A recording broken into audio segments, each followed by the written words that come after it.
Hare Krishna, Hare Krishna, Krishna Krishna, Hare Hare,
Vasudevaya Namo Bhagavate Vasudevaya Namo Bhagavate Vasudevaya Namo Namo Bhagavate Vasudevaya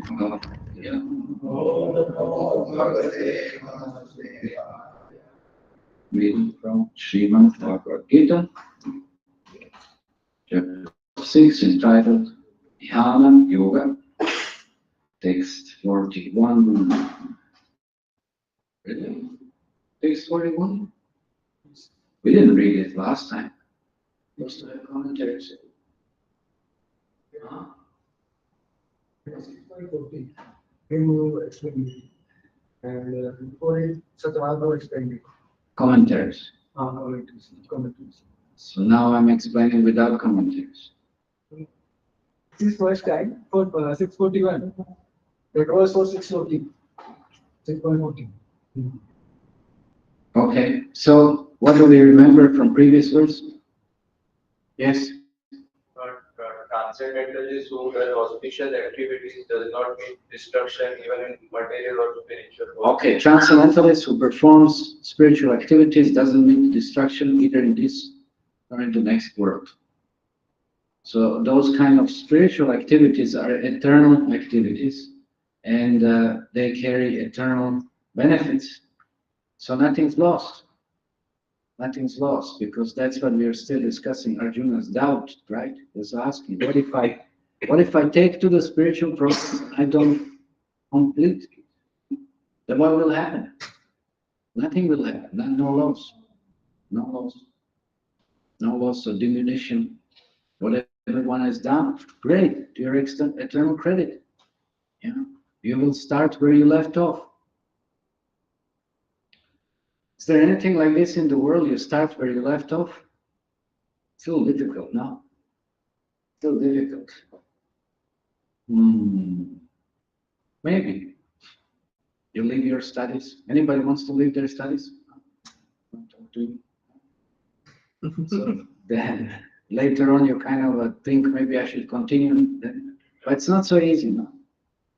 It's not so easy. You kind of left off when you kind of continue where you left off. Let's say you leave a job. Can you go back to that job? Most unlikely. No, it's not going to be. You're working? So, if you leave your job, will you get back the same job? No, that's a problem. You see? That's why material, there's a problem in material things. Let's say you leave your girlfriend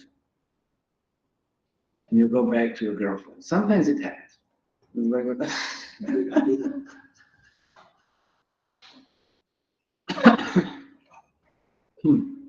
Yeah, but that's a problem.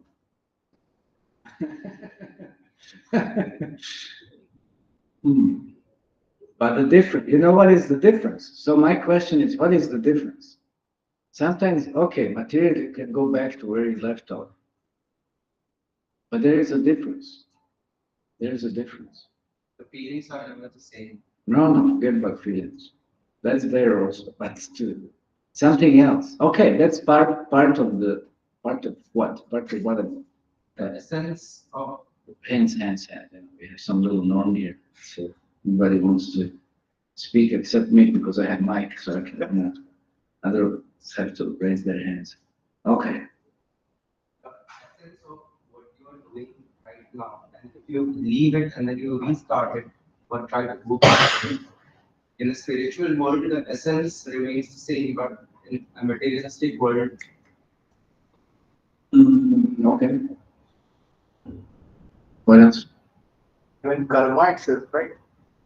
There's no karmas performing spiritual activities. The material world will start from point zero again. Material world we start from point zero again. No, but in the same lifetime. In the same lifetime. In the same lifetime. You don't necessarily start from zero.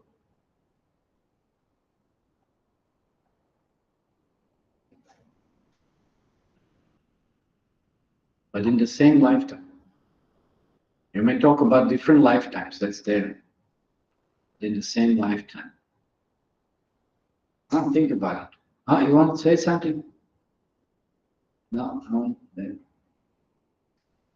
What's the difference?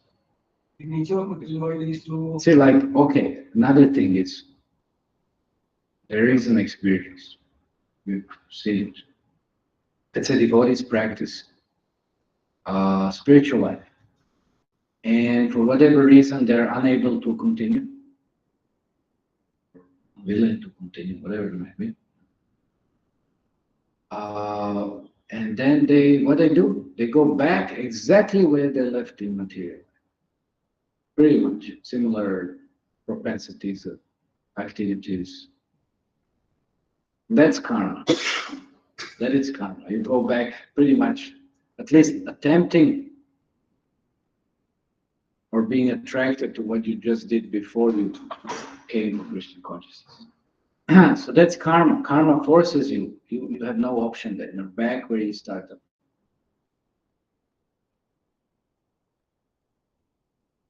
So what is the difference? What is the difference? Because when we say the difference is in lifetimes, differences in lifetimes, but then how do you prove that? Because you have no experience of lifetimes. What is the difference?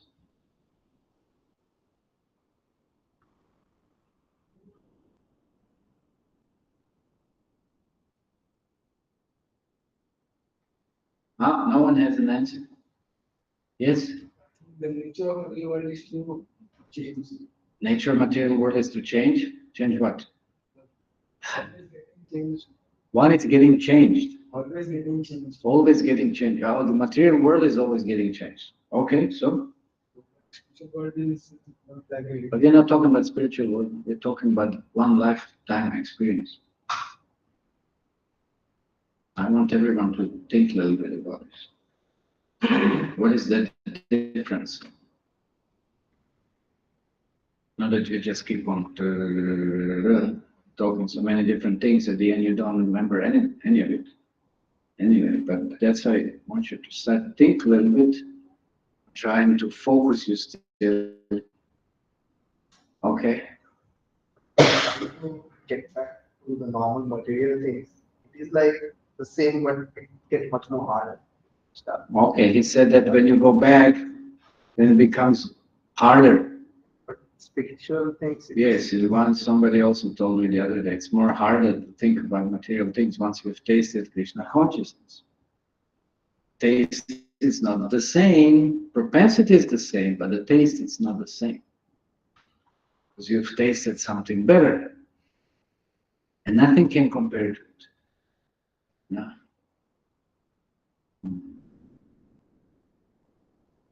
Okay, that's one thing. Anything else? Anything else? How come, let's say you leave devotional practice, but it's still there. You can, when you go back to it, you're back to, wherever also you've left off with devotions. So anything? It's like mafia thing, like you just get into it and after that you just know so many things that cannot leave it as well. I think I heard this example.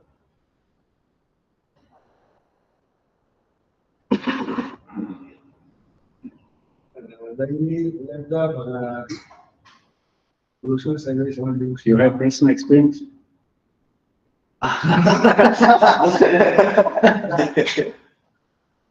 For a few days. A few months, okay. Then what happened?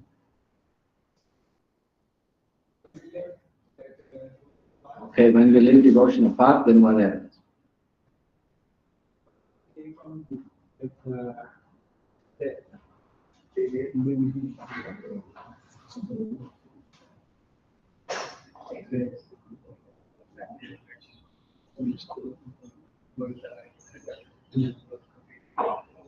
Okay. The experience we gain from the devotion service, devotion life. Okay. It kind of create Devotion experience that we get from devotion life, we get what? it kind of create a realization when It we creates go again realization when we go again material life, in material life, then what? and then it's a strange feeling. It's strange. It's difficult. But that's the same thing. Why repeat? He said the same thing. my There's something. it's a little bit different. And the point is the same. Point is the same. Okay, you know what's the essence? One is expendable, another one is not. You understand that? Even in one lifetime, you go back where you started, but you're expanding it. You go back where you started, material, let's say material life. But then you keep on expanding that. Let's say you leave it, and then you go back again to it. You won't start from the same point. You'll start way, way lower. Way lower, because it's expanded. Is that clear? Not clear. How do you explain to the child? What?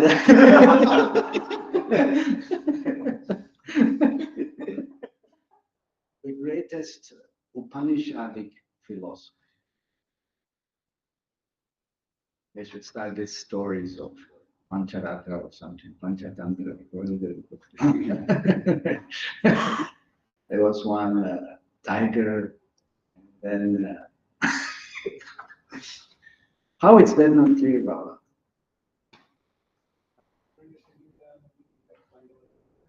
Meaning of? Expandable. I'm not talking about expandable, I'm talking about expendable. Expend, expenses. You have some expenses when you travel or you take a lift or something. So once you expend something, you don't have it anymore. It's finished. So you expend your, let's say you expend your good or bad karma. It's over. Your account is what? Depleting. Okay? So your karma, either good or bad, it's finished, it's depleting. You cannot anymore count on this. But spiritual, it remains the same. It remains the same. You can always count on coming back to the same level that you have been before. That's never lost, no matter how many times you drift or whatever. Except in one case. Anybody knows? Except in which case? in which case you could affect really badly your spiritual account. And, you can delete, sometimes it happens, you delete or you transfer to someone or something happens, somebody hacks your account, like now there's this cyber crime, now you get or whatever, any nonsense happens. What is that case? Okay. Vaishnava brother. What do you say? Offenses. Offenses, yes, Vaishnava prayer. In that case, that's pretty bad. That's pretty bad. Then you don't go back where you started. You diminish that. That's why we have to be cautious about this. Very, very seriously. Not to offend anyone, not to criticize. Because of envy, mostly it happens because of envy.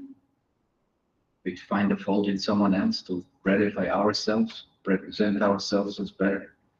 So that's why we have to be cautious. Extremely. Okay.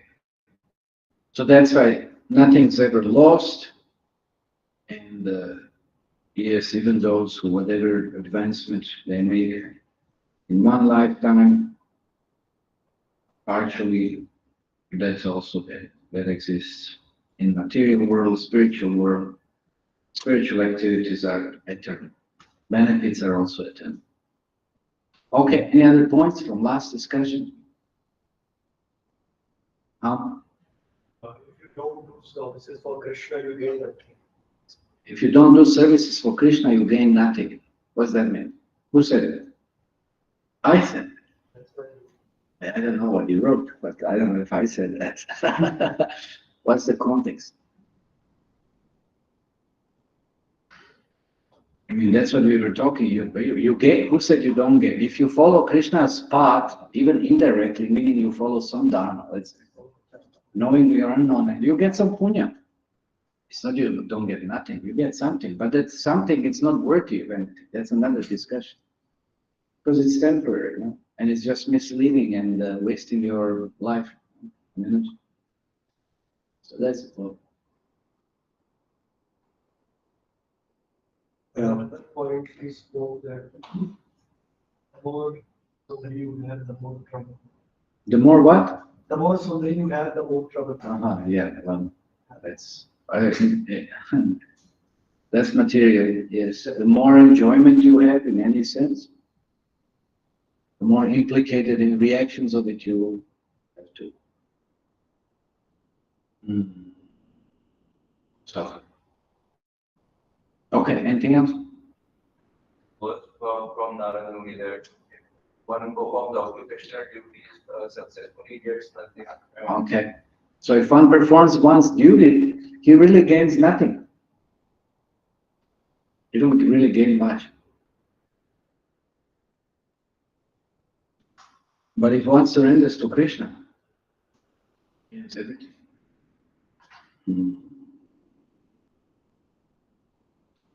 The idea was then to renounce the duties. It's not that one should be so attached, oh, I have to do it, it's my duty. Sometimes people are drilling, sometimes, you're just really conditioned, heavily conditioned, and you're so stubborn, you just can't understand the higher principle, then it's really, really difficult for someone to advance. So that's why that's the role of spiritual master, that's the role of devotees. That they try to somehow elevate someone's consciousness first. Because many times you can't understand this absolute philosophy. It's impossible. You can't understand this philosophy. Who can understand this philosophy? Who can understand Bhagavad Gita? Please raise your hand. Is everything clear?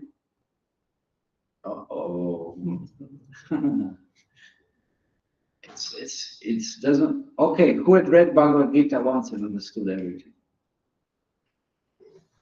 It doesn't work like that. Doesn't work like that.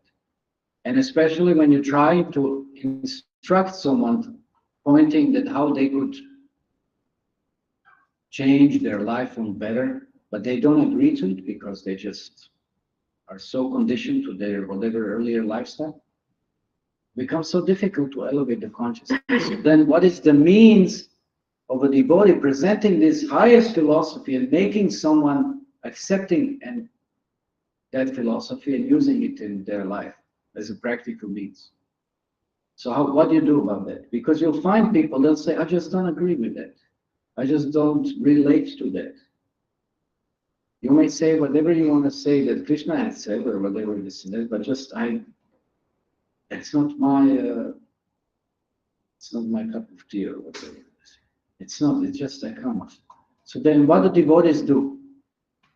What do devotees do? Like Srila Prabhupada, when he first presented Krishna consciousness, what did he do?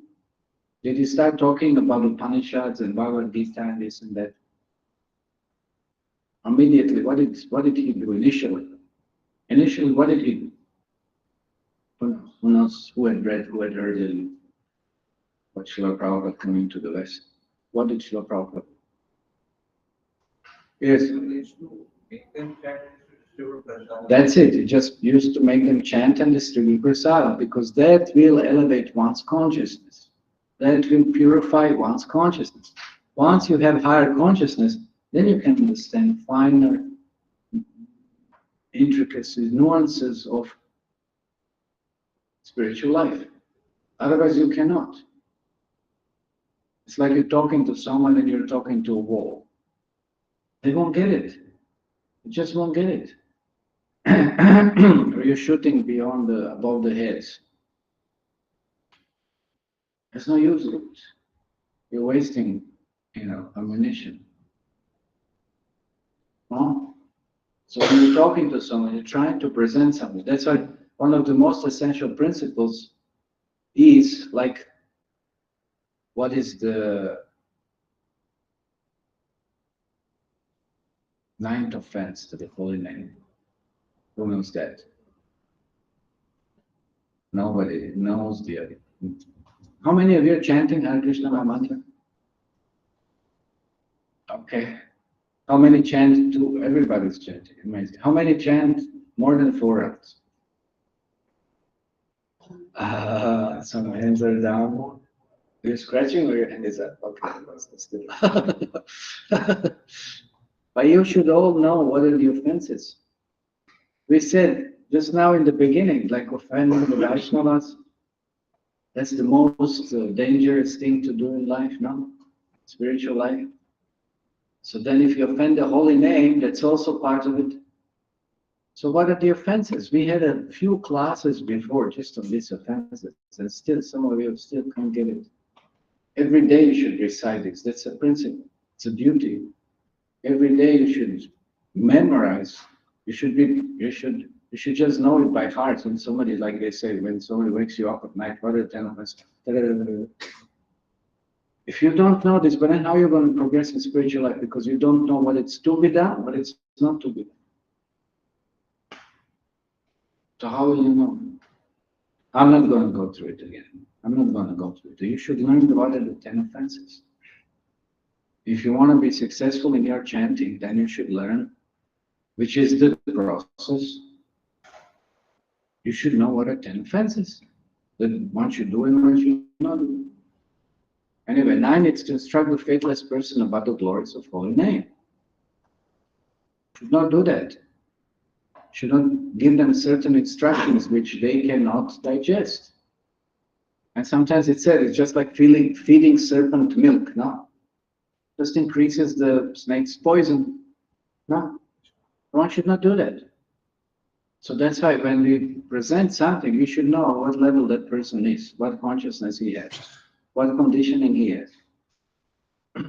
Then you can present something. Otherwise, you're wasting time, and it will make them just more repellent or not interested towards what you have to say because they just can't relate.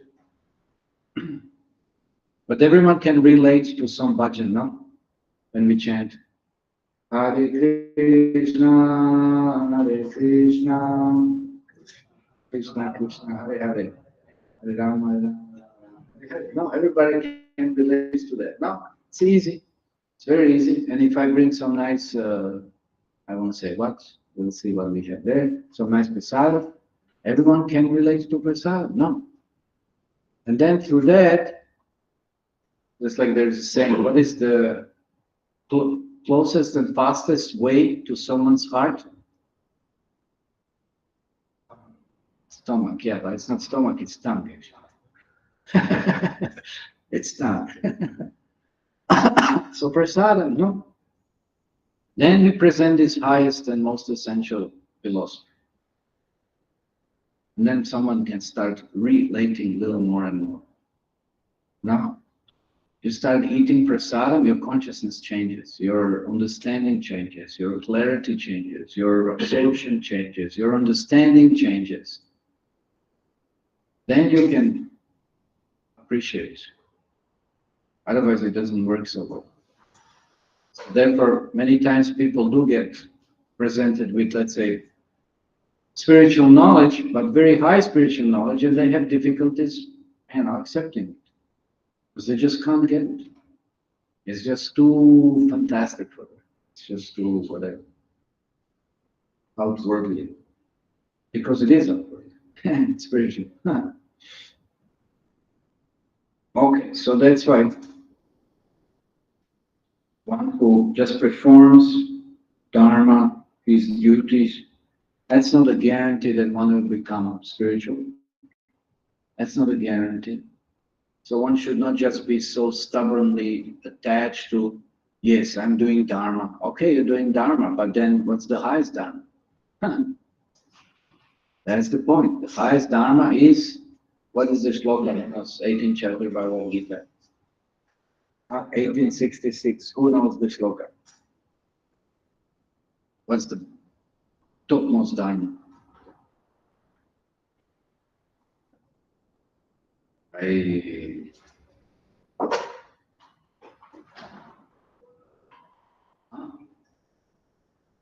Who? You or you? Who didn't send me? I don't know. I was. Huh? I was about. Yeah, when? Okay, so what is the highest dharma? No? That's what there was suggested in Mahabharata for that. Yes, to some extent, but it's something higher than that. Not a bad try, but it's not. No, but what did Krishna say? That's what I said. Not what Bhishma said. Where?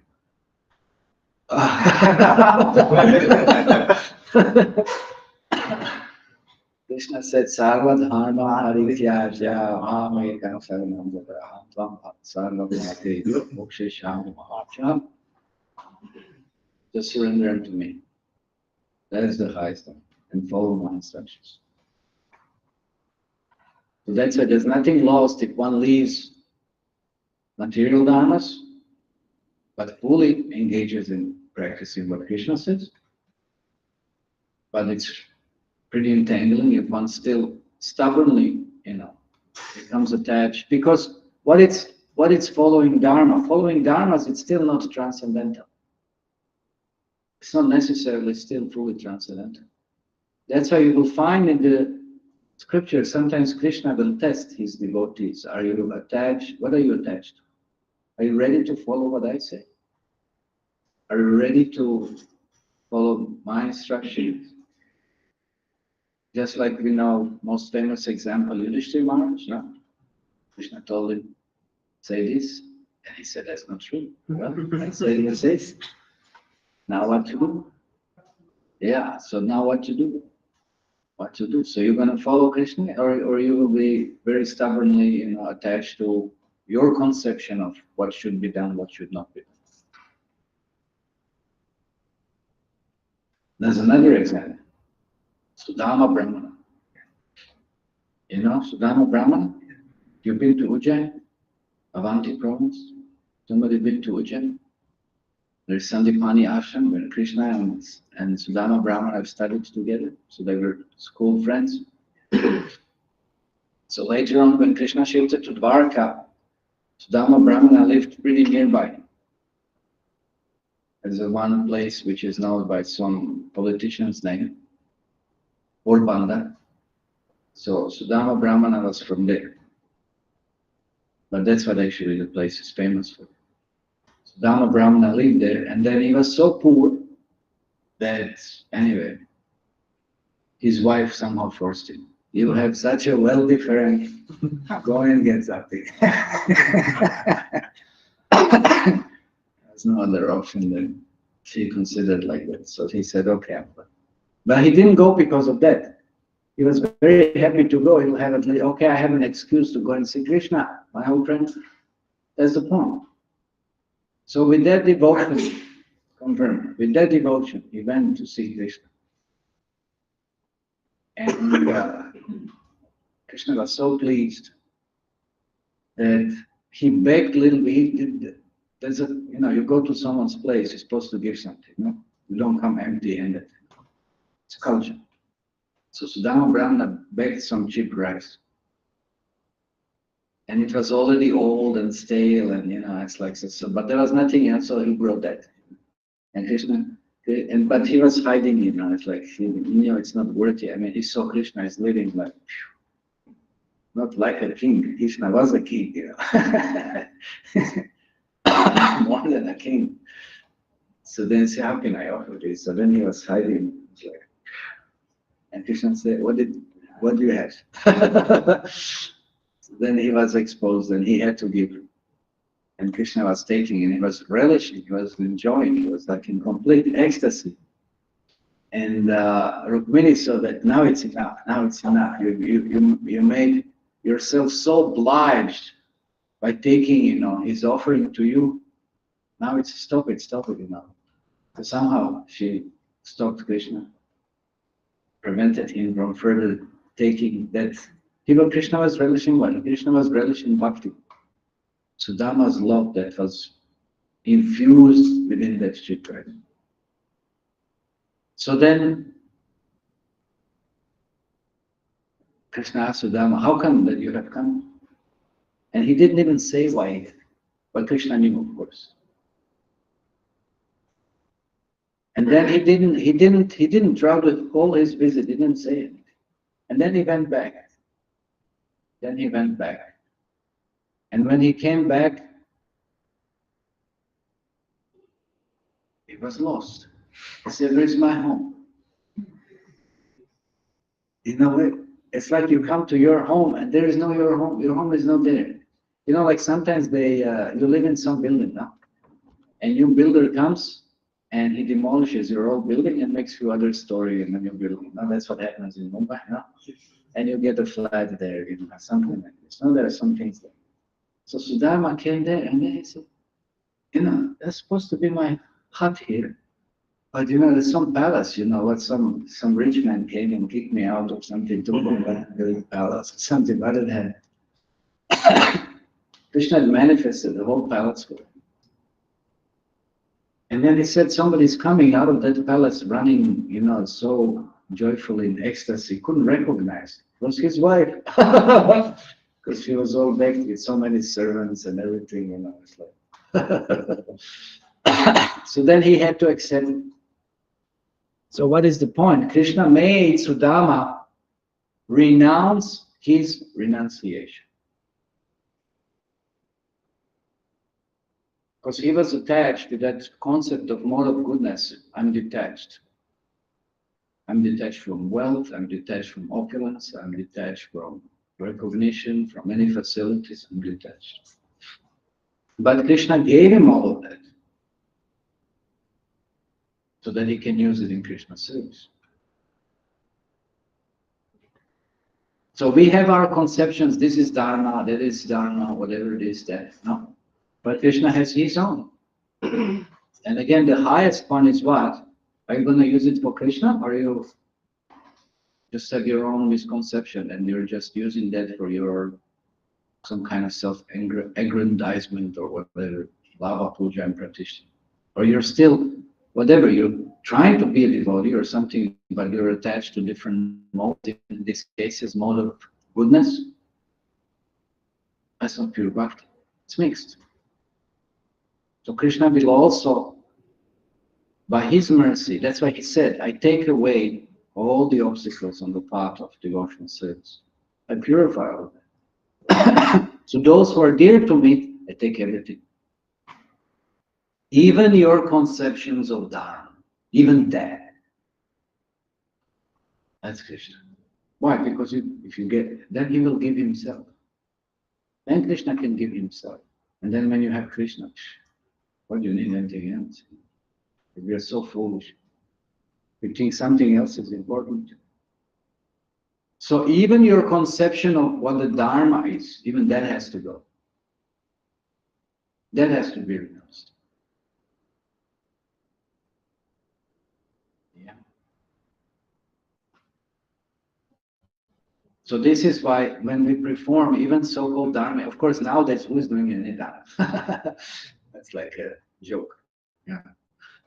Nobody's doing any Dharma. But even if you find someone, well, sometimes people do, they say, yes, you have to marry in the same caste, or something like that. Some things are doing. They think they're following Dharma. And they will find some, then they will say, yes, we are following. They don't.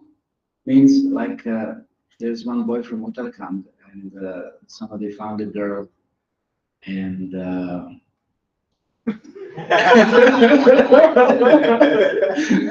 and they say it's matching. It's matching. How do you know it's matching? They just made it up, They just made it up. But kind of you're following that. Nobody's following anything. It's just all. It's all complete speculation, just for some other purposes. Yeah. Or people will find out. I mean, so many things in the name of so-called Dharma. And you tell them, you follow Krishna. No, we cannot do this. We cannot do this because we are doing this, and this. And most of the things are completely bogus. They don't have an end. It's not a Dharma at all. It's just complete speculation. Yeah, with speculation. So that's why we have to be ready to practice what Krishna has instructed us and not being attached to anything. Because so-called dharmas, because you don't gain anything. You really gain nothing. But if you renounce everything, you follow Krishna, you gain everything. It's not easy. That's why we're discussing this. That's again, I'm just shooting a ball. If I don't give you sufficient prasadam and kirtan, you won't get it. You won't get it because most of you are still in a position when you are doing like this. No?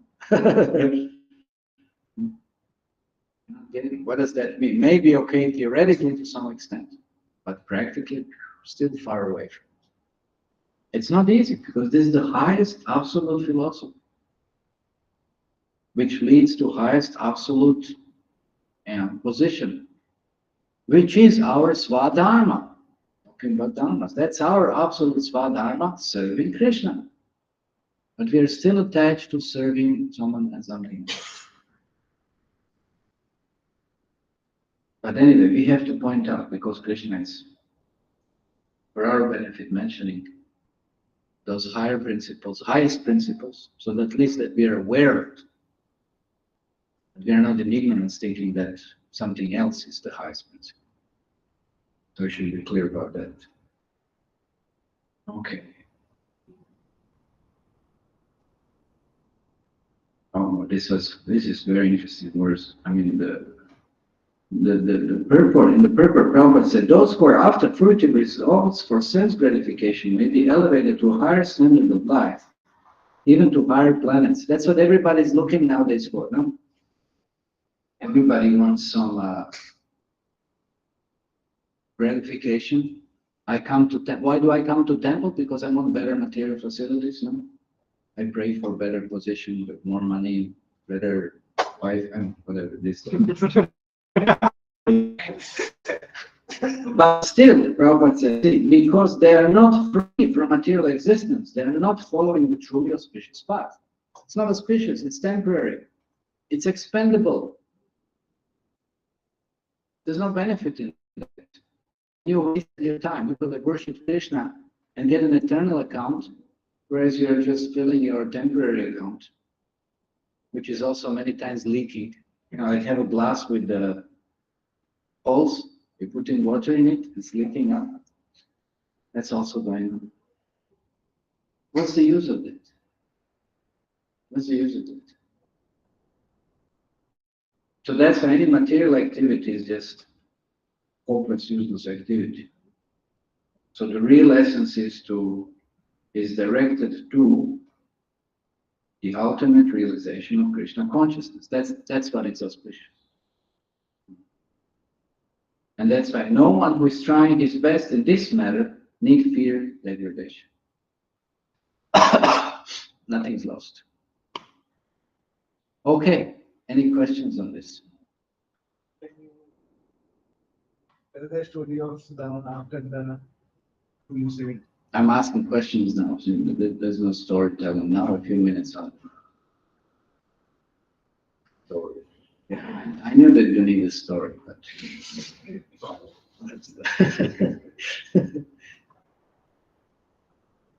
Any other questions? Yes. Someone having be advised to Wait. I didn't. Can you repeat? a person having material Person having material desires. still follow this process or So should he still follow this process? Which process? Krishna consciousness. Yes, he should. So, akama kamo sarvava moksha kamo dharadi tibrana bhakti yogena yachita purusham param. Krishna says, whether you have desires, you don't have any desires, you're practicing bhakti, whatever, you just approach me.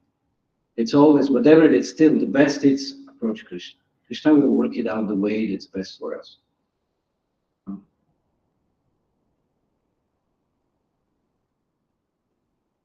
So it's always the best course of action to approach Krishna, no matter what our condition situation might be.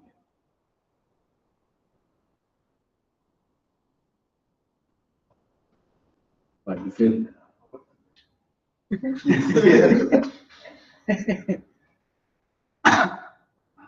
It was related to Dhyan Yoga.